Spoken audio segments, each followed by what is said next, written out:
Assalamualaikum warahmatullahi wabarakatuh.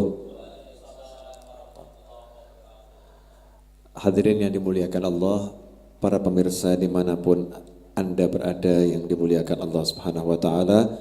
Alhamdulillah, malam hari ini kita dapat bergabung kembali di Majlis Ar-Raudhah edisi Ramadan ini dalam keadaan sehat walafiat. InsyaAllah yang sehat semakin sehat, yang kurang sehat jadi sehat. Tidak terasa kita masuk malam 10 Ramadan ya.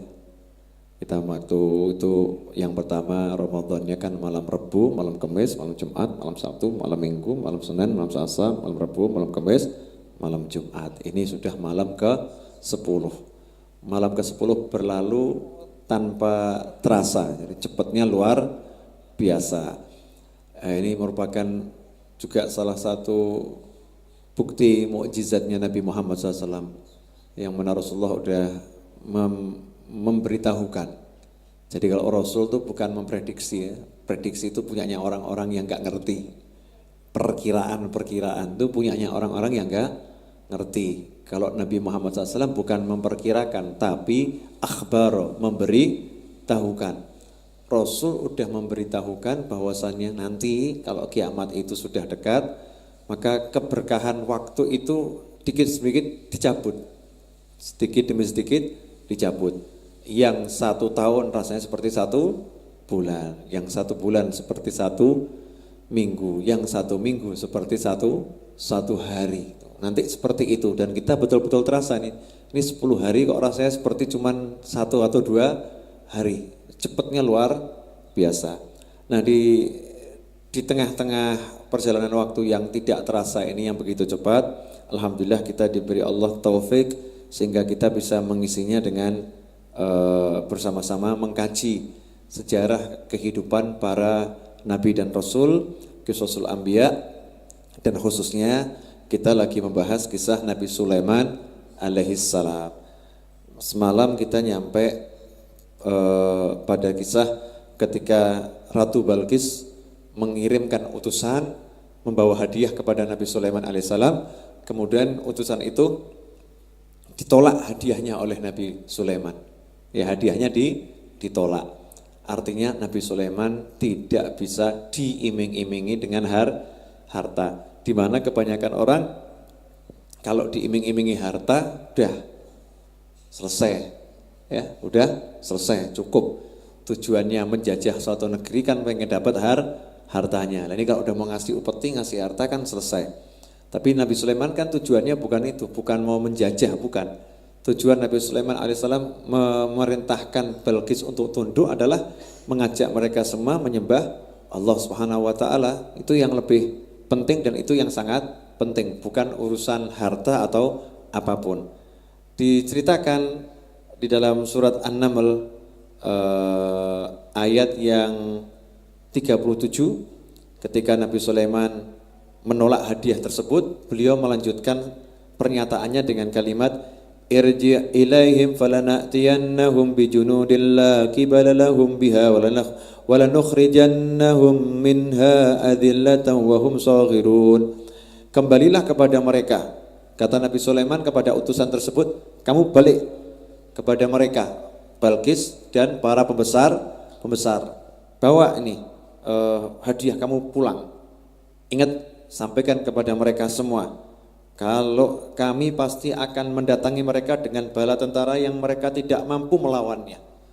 Sama Nabi Sulaiman diancam nih, saya akan datang bersama prajurit-prajurit saya dengan bala tentara yang tidak mungkin Ratu Balqis dan semua rakyat Sabak mampu melawannya. Kemudian Nabi Sulaiman berkata, dan akan kami usir mereka dari negeri Sabak secara terhina dan mereka akan menjadi tawanan yang hina dina. Jadi Nabi Sulaiman ngomong, nanti saya akan hancurkan kalian dengan bala tentara tersebut, kalian akan saya usir dalam keadaan terhina. Kalimat yang disampaikan Nabi Sulaiman ini sebetulnya jawaban atas perkiraan Ratu Balqis. Ratu Balqis sebelum ngirim orang untuk membawa hadiah kan sudah ngomong, nanti biasanya raja itu kalau menaklukkan suatu negeri akan menjadikan orang-orang yang mulia menjadi terhina. Makanya utusan itu oleh Nabi Sulaiman dikasih tahu, sampaikan gitu ya. Kalau nanti nggak mau tunduk kepadaku, nggak mau datang ke sini, nggak mau menyerahkan diri, saya akan bawa bala tentara yang luar biasa yang kalian tidak mungkin mampu melawannya. Di sini menunjukkan Nabi Sulaiman sudah mengkasyaf, menyingkap sesuatu yang tidak diketahui orang banyak yang diucapkan Balqis di hadapan para pembesarnya. Nabi Sulaiman udah tahu Balqis itu khawatir nanti kalau Nabi Sulaiman mendatangi Sabak membawa bala tentara yang luar biasa. Di sini juga pelajaran bahwasanya seorang pemimpin itu jangan mudah dirayu dengan harta dan harus tegas, ya, harus tegas di dalam kepemimpinannya. Saya lanjutkan sedikit hikmah. Inilah bedanya para raja dengan Nabi Muhammad SAW.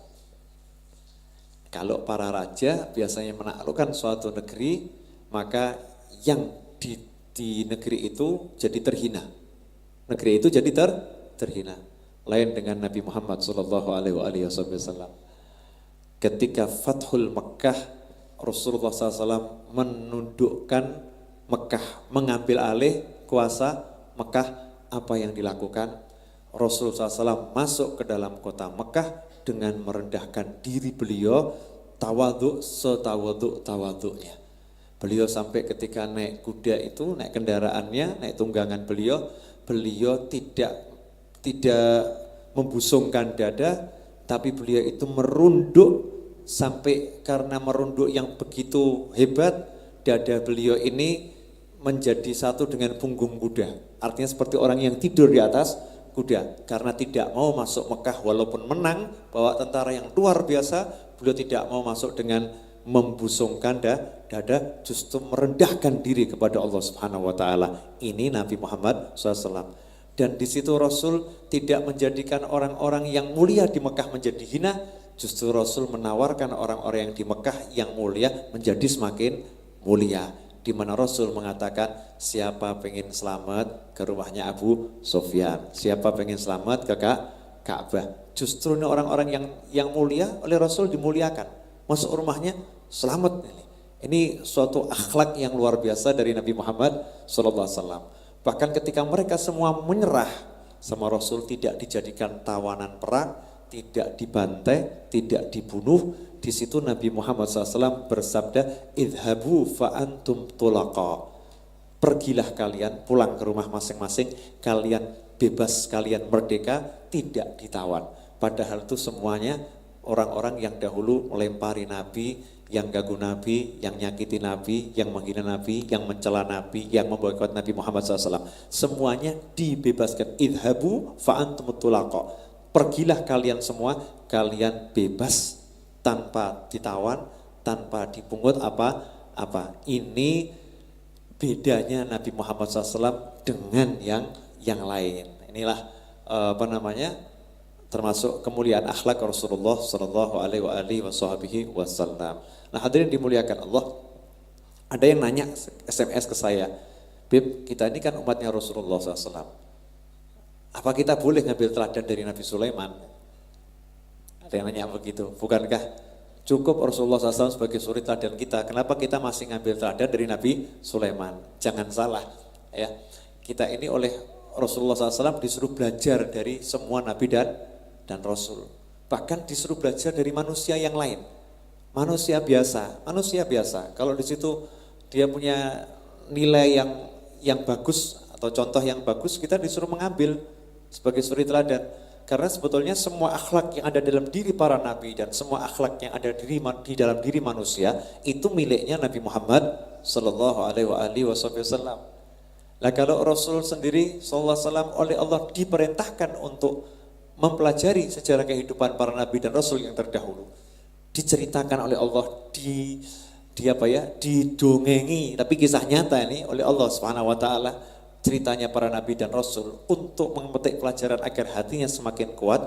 Lalu bagaimana dengan kita? Kenapa kita kok tidak mau memetik pelajaran dari kisah-kisah nabi dan rasul yang yang lain. Justru kita petik pelajaran dari beliau-beliau itu. Hanya saja dalam permasalahan hukum disesuaikan dengan syariat Nabi Muhammad sallallahu alaihi wasallam. Nah tadi Rasul ngambil pilihan merendahkan diri.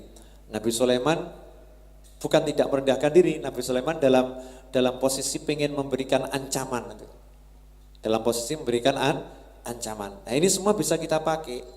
Semua bisa kita pakai. Lah kalau sebelum perang ya ancam toh ya. Ya sebelum perang ya ancam. Jangan kita belum perang udah ngomong begini. Nanti saya akan datang, saya akan masuk merendahkan diri kepada kalian. Ya repot ini. Ini ya, kalau sebelum perang ya harus menunjukkan kekuatan. Makanya ketika ada seorang sahabat yang jalan lenggak-lenggok gayanya orang sombong, Rasul mengatakan ini jalan yang seperti ini jalan yang paling tidak disukai Allah. Kecuali dalam kondisi ini, yaitu dalam kondisi mau perang. Berangkat perang ya jalannya harus gagah. Jangan berangkat perang kok jalannya tawadhu, merendahkan diri gitu ya, bukan ini.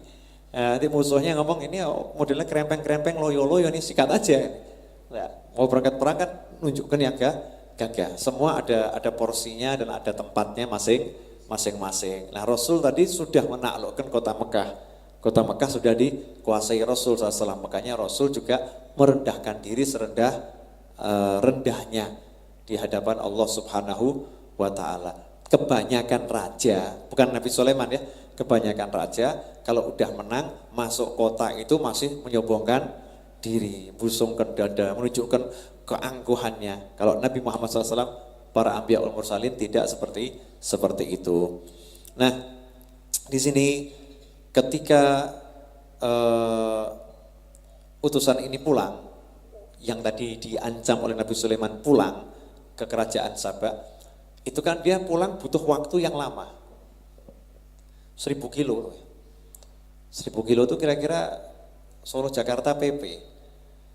Kalau sekarang kita naik mobil non-stop itu ya dengan kemacetan lalu lintas, kalau PP ya kurang lebih 1 hari kan, kurang lebih 1 hari. Kalau dulu naik kuda, ya kurang lebih kan hampir sama, 1 hari perjalanan. 1 hari perjalanan. Dari kerajaan Nabi Sulaiman pulang ke Sabah kurang lebih 1 hari perjalanan. Itu kalau nggak bawa apa-apa. Lah ini kalau bawa hadiah. Nah kira-kira hadiah buat Nabi Sulaiman itu sedikit atau banyak?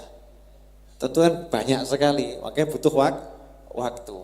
Nabi Sulaiman alaihissalam, utusan ini belum sampai ke negeri Sabak. Nabi Sulaiman udah mengatakan dalam surat An-Naml ayat ke-38, Qala ya ayyuhal mala'u ayyukum ya'tini bi'arshiha qabla ayyatuni muslimin. Itu kan, hei para pembesar. Nabi Sulaiman berkata, wahai para pembesar, kepada orang-orang di hadapan beliau, tokoh-tokoh pasukannya nih.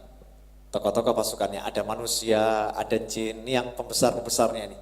Diajak ngobrol oleh Nabi Sulaiman alaihissalam, hei para pembesar, siapa di antara kalian semua yang sanggup membawa singgasana Balqis kepadaku sebelum mereka datang kepadaku menyerahkan diri. Sebelum mereka datang kepadaku menyerahkan diri. Dari mana Nabi Sulaiman tahu kalau Balqis mau menyerahkan diri? Kok gak ngajak perang saja? Ini kan kalimatnya, sebelum mereka datang kepadaku menyerahkan diri. Berarti Nabi Sulaiman udah ngerti Balqis akan menyerahkan diri, tidak akan perang. Di sini menunjukkan Nabi itu dikasih ilmu sama Allah, bisa mengetahui yang belum terjadi, semuanya tentu dengan izin Allah. Nah kok akhir zaman ini ada orang-orang yang mengatakan, itu kalau kita mengatakan Rasulullah mengetahui apa yang akan terjadi besok berarti musyrik. Lah ini na'udzubillah min dzalik. Rasulullah SAW ya manusia tapi tidak seperti kita ya. Beliau diberi banyak kelebihan oleh Allah. Beliau bisa mengerti apa yang akan terjadi sampai hari kiamat. Tentunya semua dengan izin Allah. La ya'lamul ghaiba illallah. Yang ngerti ghaib itu ya cuman Allah. Tapi Rasul SAW dikasih tahu sama Allah, makanya ngerti. Lah kalau saya sama Anda kan gak dikasih tahu, makanya gak ngerti. Ini dalil dari Al-Quran di mana Nabi Sulaiman alaihissalam, Ratu Balqis itu belum dapat laporan, Nabi Sulaiman udah ngerti nanti Balqis akan datang ke sini menyerahkan diri. Makanya Nabi Sulaiman nanya, siapa yang bisa membawakan apa tadi itu? Singgasananya yang sangat besar itu kepadaku. Kan laporannya Hudhud ini singgasananya kan besar.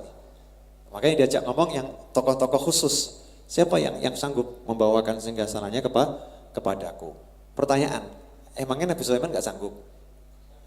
Sanggup. Nabi Sulaiman sanggup. Tapi yang namanya pimpinan itu ya tidak terus semua harus diayahi dikerjakan sendiri. Bagi tugas kan, bagi tugas. Siapa yang sanggup di antara kalian semua? Ini yang sanggup kan berarti mendapatkan kemuliaan. Menjalankan tugas pimpinan itu yang sanggup mendapatkan kemuliaan. Ini dalam rangka memberikan kemuliaan kepada yang lain. Dan sekaligus ada hikmah di situ Nabi Sulaiman alaihissalam ingin menunjukkan makomnya orang yang alim atau orang yang berilmu dibandingkan yang lain. Karena kalau nggak ditawarkan langsung nunjuk, Nabi Sulaiman langsung nunjuk kamu gitu, maka nanti tidak kelihatan mana yang mulia, mana yang lebih mulia. Ditawarkan kepada floor, kepada khalayak, siapa di antara kalian yang mampu memindahkan tahta Balqis. Qala ifritum minal jinni ana atika bihi qabla an takuma min maqamik wa inni alaihi laqawiyyun amin. Qala ifritum minal jin. Ifrit dari golongan jin. Jin itu kelasnya macam-macam. Ya, ada jin misalnya ya, manusia ada Sunda, ada Jawa, ada Madura ya kan? Ada Afrika. Ini kalau orang Afrika sama orang Jawa, kira-kira gelut menang mana? Hah? Ngaku-ngaku. Orang Afrika itu badannya gede, ucup sekali tonjok geblak. Badannya besar, postur tubuhnya itu udah kelihatan beda. Kan ada orang yang postur tubuhnya besar. Ya, umumnya kalau ada orang postur tubuh besar, yang postur tubuh kecil kalau tangan kosong ya mesti kalah. Umumnya kan seperti itu. Nah, jin itu juga punya kelasnya. Ada jin kelas golongan biasa, sedang, ada yang luar biasa. Nah, jin yang luar biasa itu kecepatannya jauh lebih cepat. Kemudian kemampuannya sebagai jin itu juga semakin tinggi atau lebih tinggi. Lah ifrit ini termasuk golongan jin yang kelas high class senior. Ya, jin kelas senior, bangsa jin kelas senior. Bangsa jin kelas senior. Nah, ini kalau Ucup nih tidak tahu nih, ini bangsa manusia ini kelasnya apa? Ini wallahu alam nih. Mas Ucup nih. Ya, yang jelas sesama teman jangan saling merendahkan ya Cup ya. Sama-sama manusia. Kalau sama jin kira-kira kelasnya tinggi mana Cup? Tinggi manusia, jawaban yang bagus. Ini jin di sini cemburu loh nih. Tenane, kowe rumong soleh apik karo aku ngono. Jadi yang namanya ifrit itu kelas high kelasnya jin. Sakti. Jin yang sakti itu ifrit. Ifrit mengatakan ambil suara. Ini kalau yang biasa-biasa nggak boleh ikut ngomong. Ini yang boleh ngomong yang memang senior, yang punya kemampuan. Yang diajak ngomong Nabi Sulaiman juga yang punya kemampuan, bukan yang apa ceremende. Apa tuh ceremende nih? Teman-teman suka ngomong ceremende. Sebetulnya artinya ceremende itu apa tuh?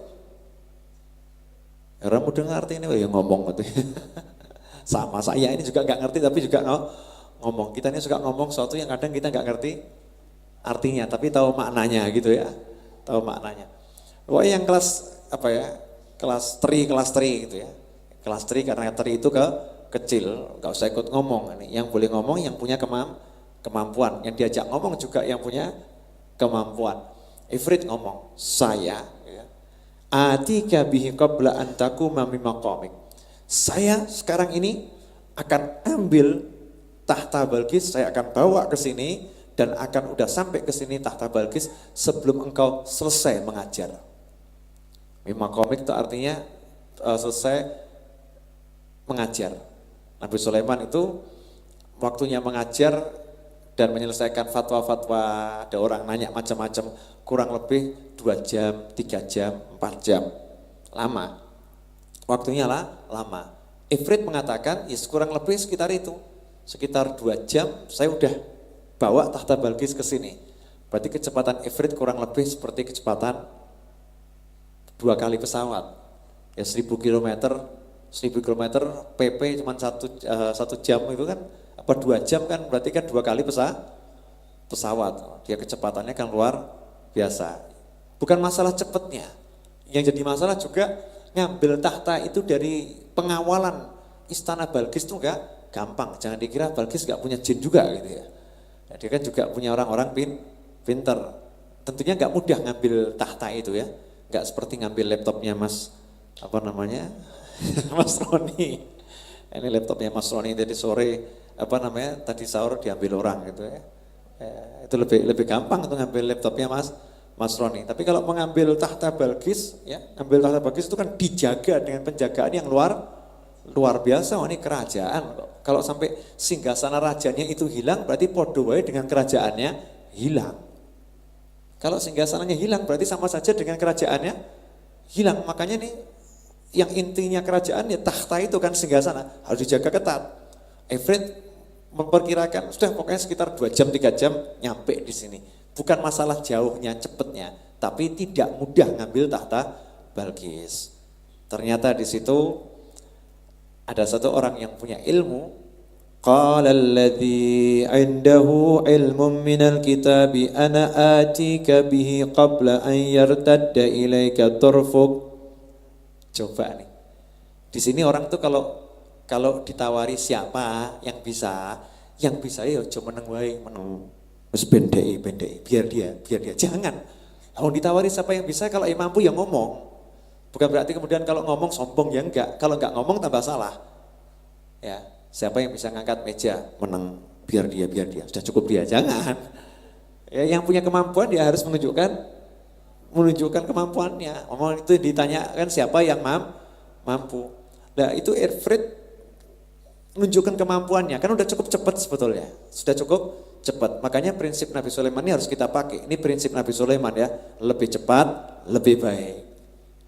Ya, dalam urusan begini lebih cepat, lebih baik. Jangan merasa itu sudah cukup cepat. Enggak, itu udah cukup cepat. Kalau ada yang lebih cepat, lebih baik. Makanya qala rajulun qala alladzi 'indahu 'ilmu minal kitab. Berkatalah seseorang yang dia punya ilmu dari kitab. Ya, punya ilmu dari kitab. Ya, tentunya kitab yang dimaksud adalah kitab Taurat dan Zabur. Ya, Taurat dan Zabur.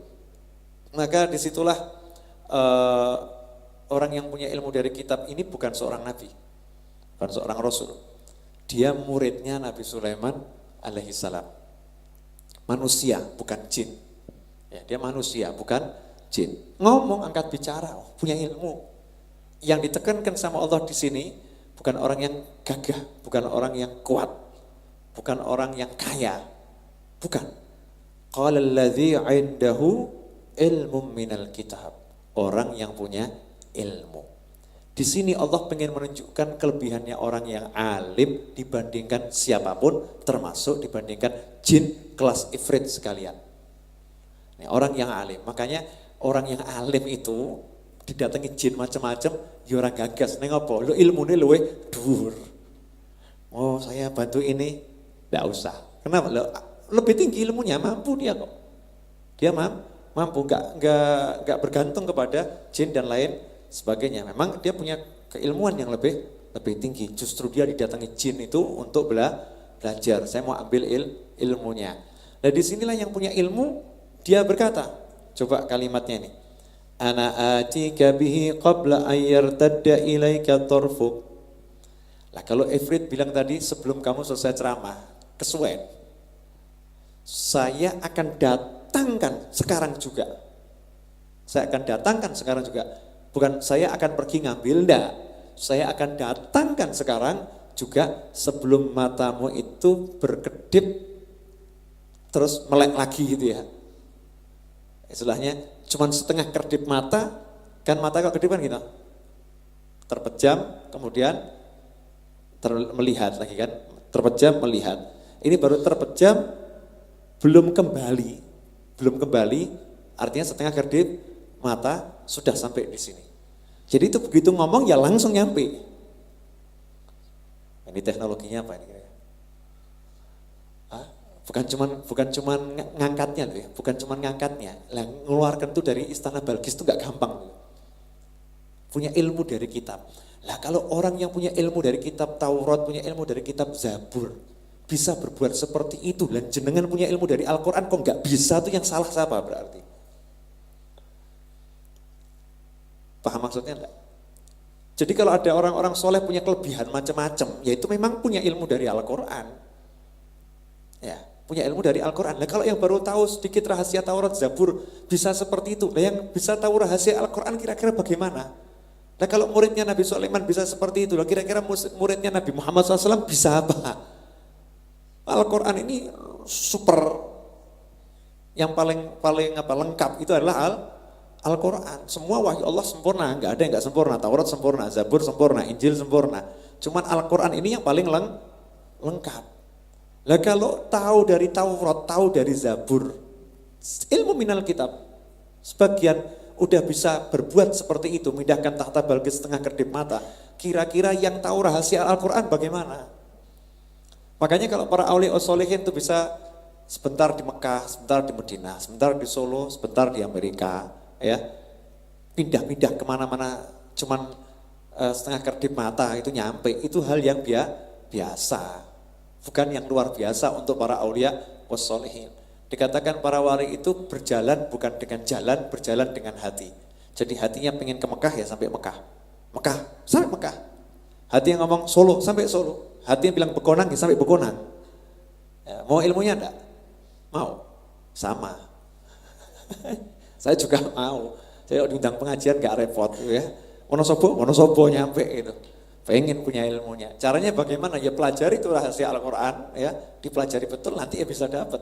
Manjadda wajad. Siapa sungguh-sungguh pasti dapat. Masalahnya kita gak pernah sungguh-sungguh. Mesti mikir apa yo iso to yo. Apa yo tenan. Apa mungkin saya bisa? Bisa. Ya, insya Allah kita bisa. Mau atau tidak. Itu yang jadi masalah. Nah ini yang punya ilmu dari kitab langsung membawakan tahta Balqis itu di hadapan Nabi Sulaiman alaihissalam dalam waktu setengah kedip mata. Falamma ra'ahu mustaqirran indahu qala hadza min fadli rabbi liyabluwani aashkuru am akfur wa man syakara fa innama yashkuru li nafsihi wa man kafara fa inna rabbi ghaniyyun karim. Udah nih, subhanallah. Cukup sampai di sini, nggak usah panjang-panjang malam hari ini. Tapi saya jelaskan dulu, belum selesai nih. Maksudnya ayatnya cukup sampai di sini.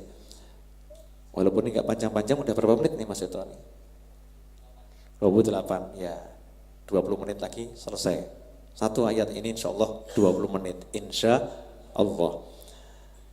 Ketika Nabi Sulaiman falamma ra'ahu mustaqirran indahu, melihat tahta Balqis udah ada di sisi Nabi Sulaiman alaihissalam. Ini orang yang punya ilmu tadi baru sebentar ngomong sudah nyampe di situ. Nabi Sulaiman merasa senang ya, merasa bahagia. Muridku ternyata luar biasa. Ya, muridku ternyata luar biasa. Ini enggak sia-sia aku mendidik muridku punya kemampuan seperti itu. Dan sekaligus menunjukkan ya, manusia kalau berpegang teguh kepada wahyunya Allah jauh lebih hebat dari makhluk manapun, termasuk ifrit yang luar biasa. Itu kalah dengan manusia yang punya ilmu. Manusia yang punya ilmu. Makanya yang kita cari ini ya makom ilmu nih. Kejar nih makom ilmu karena nggak ada yang bisa mengalahkan makom ilmu. Qala langsung ngomong Nabi Sulaiman, syukur kepada Allah yang memberikan kepada beliau pengikut murid yang punya kemampuan yang luar biasa. Kalau kita punya pengikut, punya murid, punya kemampuan yang luar biasa ya syukur kepada Allah. Enggak banyak loh orang yang didukung sama orang-orang yang punya kemampuan yang luar biasa. Kalau kita didukung sama orang-orang yang punya kemampuan luar biasa ya syukuri. Nabi Sulaiman langsung syukur kepada Allah. Hadza min fadli rabbi. Langsung ngomong, ini termasuk karunia Allah yang maha memelihara diriku. Nabi Sulaiman kan ngomong, ini murid saya, enggak. Oh ini murid saya, ini didikan saya, ya seperti ini, oh pantas, enggak. Langsung semua dikembalikan kepada Allah. Hadza min fadli rabbi. Ini termasuk salah satu karunia Allah yang maha memeliharaku. Min fadl. Allah tuh ada dua sifat, ada fadl, ada adl. Fadl itu yang Allah serba pemurah itu. Yang seperti yang sudah saya jelaskan kemarin ya. Allah punya sifat fadl, maha pemurah. Allah punya sifat adil, maha adil. Kalau Maha Pemurah ini Allah nggak pakai hitungan. Jadi kalau dihitung-hitung sebetulnya nggak pantas dia dapat gitu. Dihitung-hitung sebetulnya nggak pantas dia dapat. Dengan 2 rakaat sebetulnya ini rakaatnya dia belum cukup menghapus dosa-dosanya. Tapi karena Allah mau ngasih dia ampunan, dengan 2 rakaat tadi diampuni dosa-dosanya. Ini dari sisi kemurahan Allah Subhanahu Wa Taala. Seperti ada orang mau beli ayam goreng, ya, harga ayam gorengnya 10.000. Orangnya punya uang cuma 1.000. Maka yang punya warung bilang, sudah Mbak sini yang 1.000 Mbak sini. Ya, 1.000 diterima, dikasih dia ayam goreng 3 porsi. Ini dikasihnya gara-gara uang 1.000-nya atau gara-gara yang punya warung yang khair nih, yang baik hati ini. Ini yang punya warung yang baik hati, yang punya warung ini dermawan. Nah itulah sifat fadl Allah, kemurahan Allah. Hamba-hamba Allah tuh ada yang amalnya sedikit, jadi mung 1.000 reso bobo gitu ya. Tapi Allahnya yang mau ngasih dia. Akhirnya dengan kemurahan Allah dikasih. Dengan kemurahan Allah dikasih. Makanya kita kalau minta itu suka min fadlik, tolong dengan kemurahanmu ya. Ya Allah, beri aku karunia. Jangan pernah mengandalkan amal kita. Kemurahannya Allah Subhanahu wa Ta'ala. Di sini Nabi Sulaiman mengajarkan ini bisa begini sebetulnya bukan apa-apa. Ini karena Allah bermurah hati kepada dirinya. Ya, bermurah hati kepada dirinya. Nah, ini yang harus kita renungkan. Kalau kita dapat apa-apa kita katakan ini dari kemurahannya Allah, bukan usaha saya. Ya, bukan usaha saya. Nah, dikasih kemurahan sama Allah, orang-orang yang mendukung punya kemampuan yang seperti itu, kata Nabi Sulaiman alaihissalam, ini lanjutannya harus direnungkan, liyabluwani aashkuru am akfur, untuk mengujiku aku termasuk orang yang bisa bersyukur atau orang yang kufur. Sering ayat hadza min fadli rabbi dicantumkan, cuman sayang lanjutannya nggak pernah dicantumkan. Hadza min fadli rabbi ditaruh di rumah-rumah, hadza min fadli rabbi. Biasanya yang masang tulisan gitu biasanya wong sugih. Betul tak? Kebanyakan orang sugih, orang punya harta itu masang ayat hadza min fadli rabbi. Kalau yang belum sugih biasanya nggak pasang itu.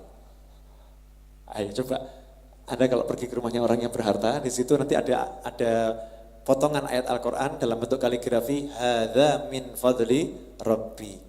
Itu dicantumkan ini kekayaanku, dia mau pamer gitu ya, kekayaanku ini min fadli rabbi, dari karunia Tuhanku. Cuman sayang lanjutannya enggak ditulis. Mestinya lanjutannya ditulis, terjemahannya sekalian ben iling sing sugih mau. Hadza min fadli rabbi liyabluwani aashkuru am akfur. Ini karunia dari Tuhanku untuk mengujiku aku syukur atau kufur. Kudune ditulis dadi ben eling. Tapi orang pada enggak nulis. Betul nih. Betul kan? Nah, Nabi Sulaiman mengingatkan hadza min fadli rabbi. Dikasih kemurahan sama Allah tuh wujudnya bukan cuma harta, termasuk didukung orang-orang yang punya keilmuan. Alhamdulillah saya didukung sama Mas Seto. Ya, yang punya keilmuan dalam otak-atik komputer, didukung sama teman-teman dari Amikom, didukung sama teman-teman dari yang kita bentuk bersama-sama Aswaja IT developer untuk urusan IT-nya, ya didukung sama Mas Ucup, Mas Takim dan kawan-kawan urusan otot kawat balung besinya, ya. Ini Mas Ucup kalau diserahi komputernya menjeblok tambahan gitu. Ya tugasnya Mas Ucup tuh macul-macul, gembur-gembur lah, itu cocok gitu. Ini memang badannya kuat. Didukung sama teman-teman yang punya keahlian di bidang masing-masing. Nah, setiap orang ini mendukung perjalanan dakwah saya ini kan. Ini saya harus syukuri ini. Kalau saya nggak syukur kepada Allah, syukurnya kepada Allah nih. Kalau nggak mensyukuri kepada Allah Subhanahu wa Ta'ala, maka termasuk yang kufur lalai, terus sombong. Nggak ada yang seperti saya. Nggak ada yang seperti saya. Saya punya ifrit, saya punya ini murid yang bisa pindah tahta Balkis, itu biar ngerti orang-orang. Ini namanya kesombongan, itu enggak syukur, itu kufur, itu akan hancur. Kembalikan semuanya kepada Allah. Ini kamu dimanja sama Allah. Min fadlih, dari sifat pemurahnya Allah, karunia Allah. Allah manjakan dirimu loh. Dimanjakan, nih kamu dikasih tempat, nih kamu dikasih orang, nih dikasih teman, nih kamu dikasih ini, nih kamu dikasih kemudahan. Kamu syukur atau tidak? Nah, syukur itu dengan apa? Yang namanya syukur tentunya dengan menggunakan karunia itu untuk mendekatkan diri kepada Allah Subhanahu wa Ta'ala. Itu namanya syukur. Selanjutnya Nabi Sulaiman mengatakan, Wa man syakara fa innama yashkuru li nafsih. Barang siapa yang bersyukur, sesungguhnya dia bersyukur untuk kebaikan dirinya sendiri. Kalau orang itu sadar ya, orang yang syukur punya harta disyukuri, artinya buat sedekah hartanya, buat bantu fuqara wal masakin, buat bantu orang yang sekolah, buat bantu orang yang berobat, disedekahkan hartanya tersebut. Ini yang sebetulnya dia bukan apa ya, mau ngasih Allah, bukan, mau ngasih Allah, atau dia membantu, wah saya udah membahagiakan fuqara wal masakin, bukan. Sebetulnya itu ya kamu tuh nyenengkan dirimu sendiri. Ya, kenapa? Ya dengan kamu sedekah tadi kamu diampuni sama Allah. Dengan sedekah tadi kamu masuk surga. Dengan sedekah kamu masuk ridhonya Allah. Sebetulnya kan kamu nolong dirimu sendiri, bukan nolong orang lain. Hakikatnya kan seperti itu. Nah, kita diajarkan dengan kalimat ini, diajarkan jangan pernah melihat diri kita sudah berbuat baik kepada orang lain. Ya, jangan pernah melihat diri kita sudah berbuat baik kepada orang lain. Setiap kali kita berbuat baik, kita justru sadarkan diri kita, janiki aku sing butuh utuh dhewe. Sebetulnya saya yang butuh dalam sedekah ini bukan dia. Saya butuh dia untuk menerima sedekah saya. Saya butuh dia untuk menerima ilmu yang saya sampaikan. Saya butuh dia untuk menerima jasa yang saya tawarkan karena saya butuh pahala dari apa yang dia terima. Kalau dia terima sedekah saya dapat pahala. Dia mau mendengarkan apa yang saya sampaikan, saya dapat pahala. Dia mau menerima jasa yang saya tawarkan, saya dapat pahala. Berarti yang butuh adalah saya, bukan dia. Yang begini gampang atau susah? Biasanya wong ngei itu ya, orang ngasih itu ya rumongso ngasih. Merasa yang butuh itu yang diberi. Nah, tapi sekarang kita diajarkan untuk mikir yang ngasih justru dia yang butuh. Yang ngasih dia yang butuh. Faman syakara wa man syakara fa innama yashkuru li nafsihi wa man kafara fa inna rabbi ghaniyyun karim. Lanjutannya, sedangkan siapa yang kufur, gak mau syukur, kasih kelebihan harta, gak mau sedekah, ya, Rabbi fa inna rabbi ghaniyun karim. Sesungguhnya Allah Maha Pemeliharaku, ghaniyun, Maha Kaya, Maha Dermawan. Allah blas rabutuh. Kalau bahasanya orang Jawa, ora paten. Ya, ora paten. Blas Allah gak butuh sama sekali. Dengan sedekah kita Allah enggak butuh, dengan harta kita Allah enggak butuh. Jadi kalau kita enggak mau sedekah, kita enggak mau nyampaikan ilmu, kita kufur nikmat, naudzubillah min dzalik, Allah tidak butuh ora padean karena Allah Maha Dermawan. Orang-orang miskin itu kalau enggak kita santuni, Allah akan nyantuni itu. Ojo mbok anggap anggap atau kita menganggap kalau enggak ada kita kemudian mereka mati. Sombong bener. Ya, kalau nggak ada kita kemudian contoh misalnya Mas Ucup merasa kalau nggak ada saya siapa yang akan kembar-gembur nih?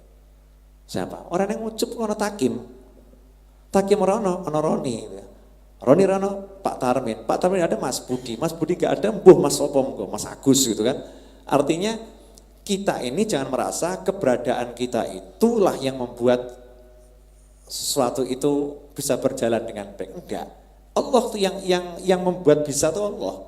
Kita cuma dipakai sama Allah. Begitu kita rumongso, aku goro-goro ana aku ki tek Rabbi ghaniyun karim. Allah ra butuh. Nyoh minggat kowe.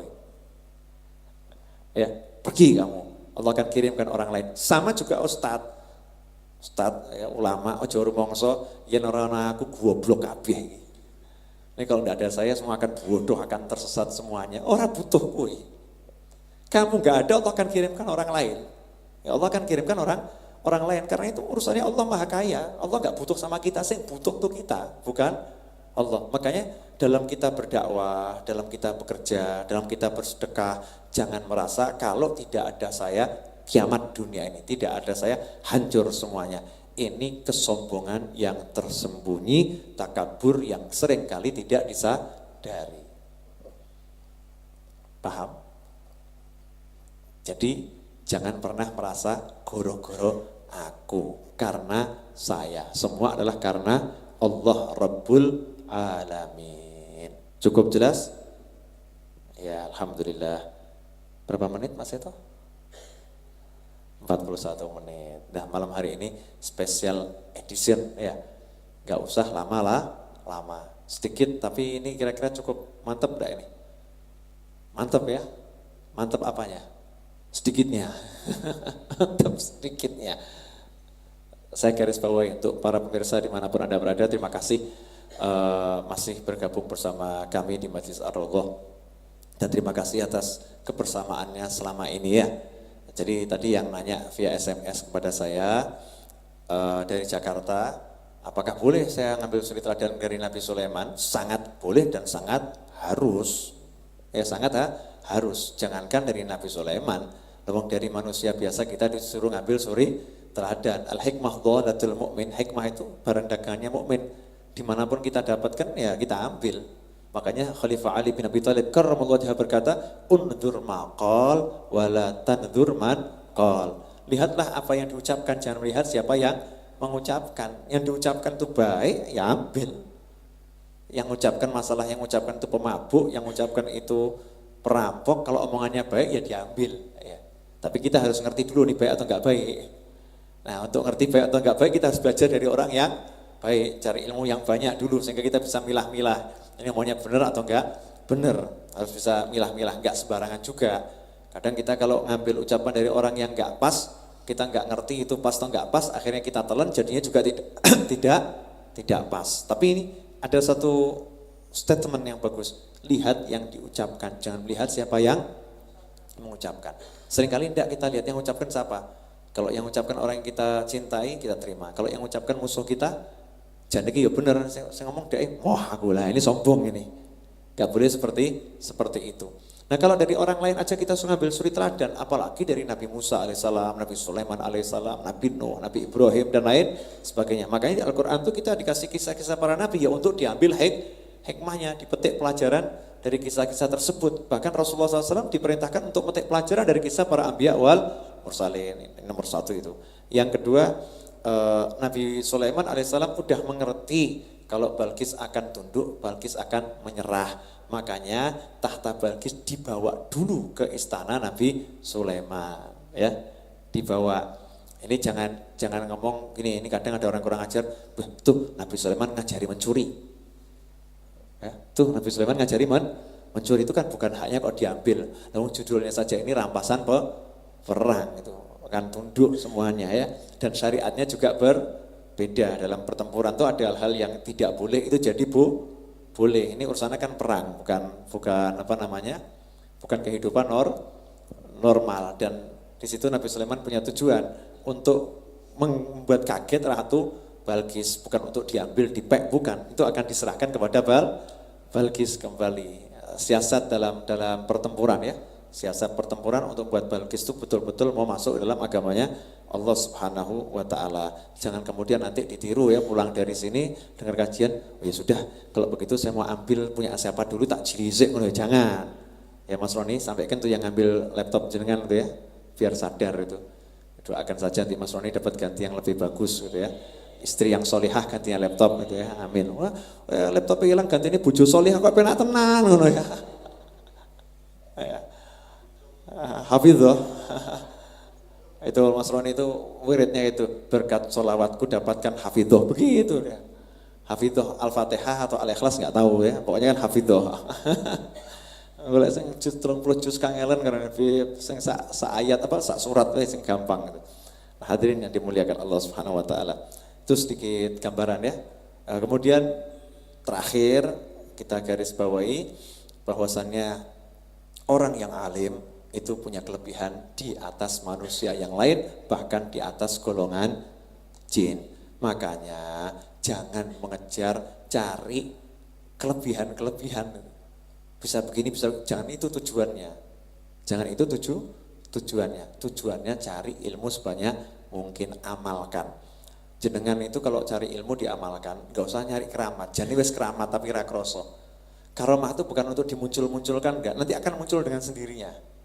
Akan muncul dengan sendirinya ketika dibutuhkan. Sama ini tadi keramatnya muridnya Nabi Sulaiman ini muncul karena memang dibutuhkan. Nah sekarang ada orang yang pura-pura punya keramat. Nah, ini repot ini. Naudzubillah min dzalik, gaya keramat. Ini model anyar.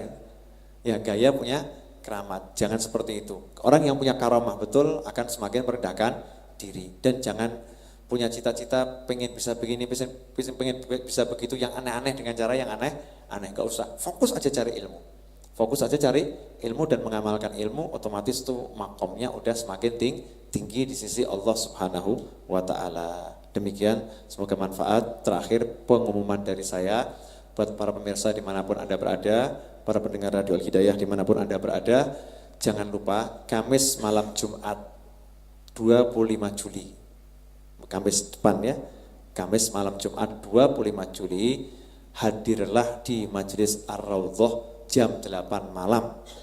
Ya, hadir di Majelis Ar-Raudhah jam 8 malam di Dewutan nomor 112 Semanggi Pasar Kliwon Solo. Kamis malam Jumat 25 Juli, berarti Kamis depan. Dalam rangka Majelis Khatmil Quran. Ajak teman sebanyak mungkin, target kita minimal 10.000 orang biar kumpul di Semanggi. Pengennya seperti itu. Jadi tolong teman-teman yang mau nikah besok ditunda dulu ya, malam Jumat depan ya. Mau nikah ditunda atau dimajukan, pokoknya jangan malam Jumat. Yang punya acara apapun malam Jumat, mari bergabung di Majelis Ar-Raudhah. Ya, bergabung di Majelis Ar-Raudhah, ajak semuanya untuk sama-sama kita mengkhatamkan Al-Quran. Kita akan berdoa bersama, nangis bareng, yang guyu juga bareng. Kita minta sama Allah karunia-karunia yang besar di bulan Ramadan. Ya, malam 17 Ramadan jatuhnya insya Allah hari Kamis malam Jumat 25 Juli. Tolong sampaikan ini kepada seluruh kerabat teman Anda yang mendengar atau menyaksikan tayangan ini lewat SMS, lewat Facebook, lewat BB dan lain sebagainya. Harapan saya jenengan semua bisa rawuh datang. Nanti untuk teman-teman yang ada di Amerika, di Jerman, di Hong Kong, di Taiwan, di Saudi, di Malaysia, di Singapura, di berbagai kota di Indonesia yang biasa ikut lewat streaming video, insya Allah akan tetap bisa menikmatinya lewat streaming video malam Jumat besok. Kemudian nanti di 10 hari yang terakhir untuk malam pengajiannya mungkin saya akan live streamingnya, akan ngajak Mas Seto keliling dari satu majelis ke majelis yang lain seperti tahun-tahun sebelumnya. Ya, kita akan ada kajian-kajian di desa-desa 10 hari terakhir itu nanti ada yang di Wonosobo, ada yang di Pacitan, ada yang di Jatipuro, ya, ada di beberapa tempat. Nanti insya Allah kita akan live streamingkan dari lokasi tersebut. Doakan saja jaringannya di sana bisa bagus ya. Nah, dan Mas Seto doakan saja bisa ikut sama saya gitu ya. Ya, ini namanya ditembak di tempat ya, tapi nggak mati ini. Insya Allah. Demikian, semoga manfaat. Mari kita tutup dengan doa yang biasa kita baca. Allahumma salli wa sallim ala Sayyidina Muhammadin miftahi babi rahmatillah adada ma fi ilmillah salatan wa salaman daimaini bidawami mulkillah wa ala alihi wa sahbihi. Allahumma ij'al fi ta'atika farahi wa sururi wa fi mardatika jami'a umuri. Allahumma ya alim bihalati wa muttali' ala sarairi wa niyati iqdi jami'a hajati waghfir dhunubi wa sayyiati wa tajawaz an khati'ati wa zallati wa taqabbal jami'a hasanati وسامحني فيما مضى وما يأتي واكتبني في ديوان ساداتي واسلك بي سبيل نجاتي في حياتي ومماتي. اللهم إني طامع في عطاك راغب في رضاك مستسلم لقضاك فاكتبني من أولياك واسلك بي سبيل هداك وألحقني بأصفياك. وصلى الله على سيدنا محمد وآله وصحبه وسلم. الحمد لله رب العالمين. الفاتحة بنية الشفاء